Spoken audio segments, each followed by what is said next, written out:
नमस्कार, capital TV Uttar Pradesh देख रहे हैं आप। मैं हूं आपके साथ राधिका राज।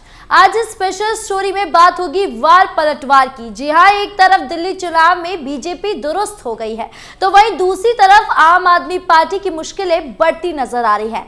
और यूपी के मिल्कीपुर सीट पर उपचुनाव की बात की जाए तो वहां जब से बीजेपी ने प्रत्याशी उतारा है तब से जाति समीकरण ही बदल गया है।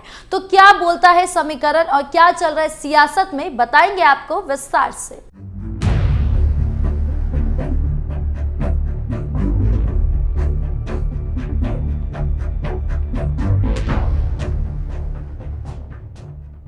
योगी के बटोगे तो कटोगे पर उपराष्ट्रपति धनखड़ ने लगाई मुहर। उपराष्ट्रपति जगदीप धनखड़ ने कहा कि देश में करोड़ों गैर कानूनी शरणार्थी रह रहे हैं, हमारी शिक्षा स्वास्थ्य सेवाओं को चुनौती दे रहे हैं, ये नौकरियां पर असर डालते हैं, ये गंभीर चिंता का विषय है। अब तो ये चुनाव में भी भूमिका निभाने की सोच रहे हैं। दुनिया भर में ये बात आगे बढ़ रही है, भारत में इस पर ध्यान देने की आवश्यकता है।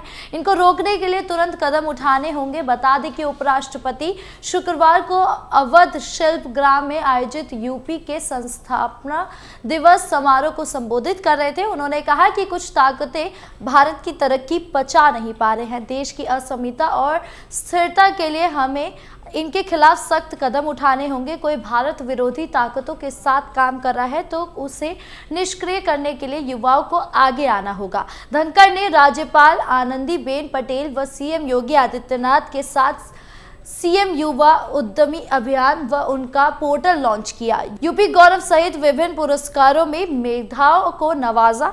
उपराष्ट्रपति ने यूपी के कायाकल्प और श्रेय योगी को देते हुए उनकी तारीफ की। उन्होंने कहा कि देश और व्यक्ति के जीवन में ऐसे मौके आते हैं जब हालात चुनौतीपूर्ण होते हैं, तब बात असरदार और धारदार होनी चाहिए। बात से संकेत नहीं, स्पष्ट संदेश देना होता है। योगी जी ने संदेश दिया कि अपनों के साथ नहीं खड़े होंगे तो मौका आने पर आपके साथ कोई खड़ा नहीं होगा। हम एक नहीं होंगे तो उससे क्या दुष्परिणाम होंगे, इस विचार को पूरे देश में समझा।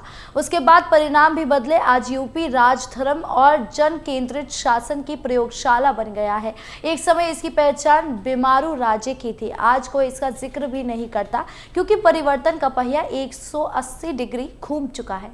योगी की किस बात से सहमत हुए केजरीवाल? दिल्ली विधानसभा चुनाव 2025 को लेकर यूपी के सीएम योगी आदित्यनाथ ने 23 जनवरी को पहली सभा को संबोधित किया। किराड़ी में बीजेपी के उम्मीदवार बजरंग शुक्ला के पक्ष में उन्होंने रैली की। इस दौरान सीएम योगी ने आम आदमी पार्टी पर घुसपैठियों की मदद करने और दिल्ली की कानून व्यवस्था पर जोरदार हमला बोला। वहीं अब अरविंद केजरीवाल ने सीएम योगी पर पलटवार किया है। आम आदमी पार्टी के राष्ट्रीय संयोजक अरविंद केजरीवाल ने अपने एक्स हैंडल पर पोस्ट कर रहा है, योगी जी अमित शाह को गाइड करें। आज योगी जी ने दिल्ली की कानून व्यवस्था पर सवाल उठाए हैं। मैं उनसे सहमत हूं कि दिल्ली में कानून व्यवस्था बहुत खराब है।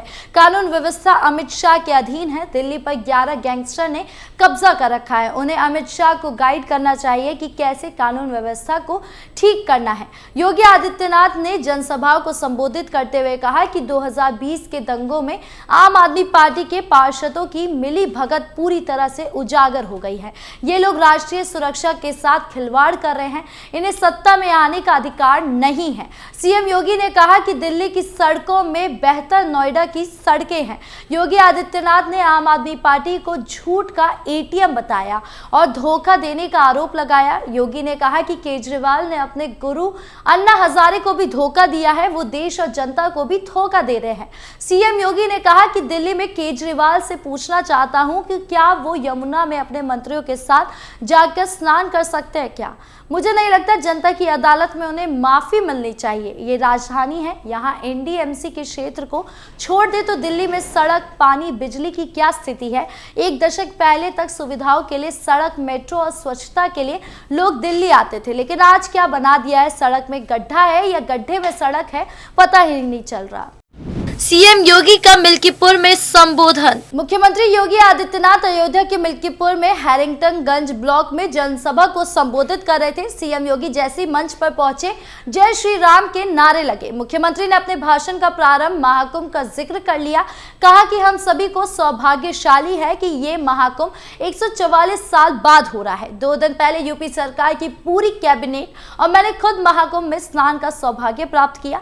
मुख्यमंत्री योगी ने कहा कि बीते 10 दिन में महाकुंभ में 10 करोड़ लोगों ने बिना भेदभाव के स्नान किया। देश में जातिवाद को परिवारवादियों ने सत्ता बचाए रखने के लिए बढ़ावा दिया है। मुख्यमंत्री योगी ने कहा कि एक तरफ महाकुंभ में करोड़ों लोग स्नान कर रहे हैं, वहीं दूसरी तरफ सपा के लोग महाकुंभ के बारे में दुष्प्रचार कर जनता की आस्था के साथ खिलवाड़ कर रहे हैं। इन लोगों ने 1 साल पहले प्राण प्रतिष्ठा समारोह का भी विरोध किया था। ये वही सपा के लोग हैं जिन्होंने सरयू के जल को राम भक्तों के खून से लाल कर दिया था। ये परिवारवादी लोग जातिवाद के नाम पर समाज को तोड़ने का काम करते हैं। उन्होंने कहा कि भाजपा में परिवारवाद नहीं, विकासवाद और राष्ट्रवाद है। सीएम योगी के बयान पर सपा पार्टी क्या पलटवार करती है, ये देखने वाली बात होगी। अयोध्या की मिल्कीपुर सीट पर किसका पलड़ा भारी। उत्तर प्रदेश की मिल्कीपुर विधानसभा सीट पर उपचुनाव का घमासान अब तेज होता जा रहा है। यूपी के सीएम योगी आदित्यनाथ मिल्कीपुर में एक बड़ी जनसभा को संबोधित करेंगे और भाजपा के पक्ष में माहौल बनाने की कोशिश करेंगे। तो वहीं समाजवादी पार्टी से अध्यक्ष अखिलेश यादव और डिंपल यादव जल्द ही पार्टी के पक्ष में चुनाव प्रचार करते दिखाई देंगे। मिल्कीपुर में इस बार सपा और बीजेपी के बीच सीधी टक्कर है। ऐसे में तमाम सियासी पंडित इसे लेकर चर्चा कर रहे हैं कि दोनों में किसका पलड़ा भारी पड़ेगा। मिल्कीपुर सीट बीजेपी और समाजवादी पार्टी के लिए नाक का सवाल बन गई है। बीजेपी इस सीट पर चुनाव जीतकर लोकसभा चुनाव में मिली हार का बदला लेने इरादे से मैदान में है, तो वहीं अवधेश प्रसाद के इस्तीफे के बाद खाली हुई ये सीट सपा के लिए भी अहम है। मिल्कीपुर में जीत का सारा दरोमदार इस बार यहां से जातीय समीकरण पर है, जो इस लड़ाई में गेम चेंजर साबित हो सकता है। आंकड़ों के मुताबिक मिल्कीपुर में करीब 3.58 लाख मतदाता हैं। इनमें दलित और ओबीसी समाज के मतदाता खासा प्रभाव रखते हैं। यहाँ पीसी और पिछड़े वर्ग में यादवों की संख्या सबसे ज्यादा है। दलित और पिछड़े के साथ यहाँ मुस्लिम मतदाता भी निर्णायक संख्या में है। ऐसे में सपा पीडीएफ फॉर्मूले के सहारे दम भर रही है। लोकसभा चुनाव में सपा को इसका फायदा भी मिला था और बड़ी संख्या में दलित व पिछड़े समुदाय के लोग सपा के साथ जुड़े थे। बीजेपी ने इस बार सपा के इसी फॉर्मूले को तोड़ने की कोशिश की है। इसकी एक झलक पार्टी ने प्रत्याशी चंद्रभानु पासवान के तौर पर देखने को भी मिल रही है। बीजेपी ने चंद्रभानु पासवान को मैदान में उतारा है। सपा के दलित वोट बैंक में सेंध लगाने की कोशिश की, तो वहीं पार्टी का पूरा फोकस ओबीसी वोट बैंक पर भी है। पिछले विधानसभा और लोकसभा चुनाव में पिछड़ों ने सपा को वोट दिया था, जिसके भाजपा ने फिर से अपने साथ जोड़ने में जुटी हुई है। मिल्कीपुर में पासी बिरादरी के 55,000 वोटर, मुस्लिम 30,000, यादव 55,000, ब्राह्मण 60,000, क्षत्रिय और वैश्य मिलाकर 45,000 और अन्य जातियों में 20,000 कोरी और 18,000 चौरसिया, पाल और मौर्य वोटर्स भी शामिल हैं। स्वर्ण वोट बैंक बीजेपी के हमेशा साथ रहा है और पार्टी के दलित और पिछड़ों को भी जोड़ना शुरू कर दिया है। पार्टी ने इसके लिए प्रदेश के 6 मंत्रियों को जीत की जिम्मेदारी दी है। दोनों डिप्टी सीएम केशव प्रसाद मौर्य और ब्रजेश पाठक भी समय समय पर यहां दौरा कर रहे हैं। सीएम योगी की तैयारी को देखकर साफ समझा जा सकता है कि सीएम योगी पूरी कोशिश कर रहे हैं कि अयोध्या से हारी प्रतिष्ठा को वापस जीता जा सके, और वहीं सपा पार्टी ये साबित करना चाह रही है कि मिल्कीपुर की सीट उनके लिए रिजर्व है। ऐसे में किसकी होगी जीत, किसका हार, ये देखना दिलचस्प होगा। आपको क्या लगता है, कमेंट बॉक्स में जरूर बताएं। वीडियो अच्छी लगी हो तो लाइक शेयर करें और चैनल को सब्सक्राइब करना ना भूलें। नमस्कार।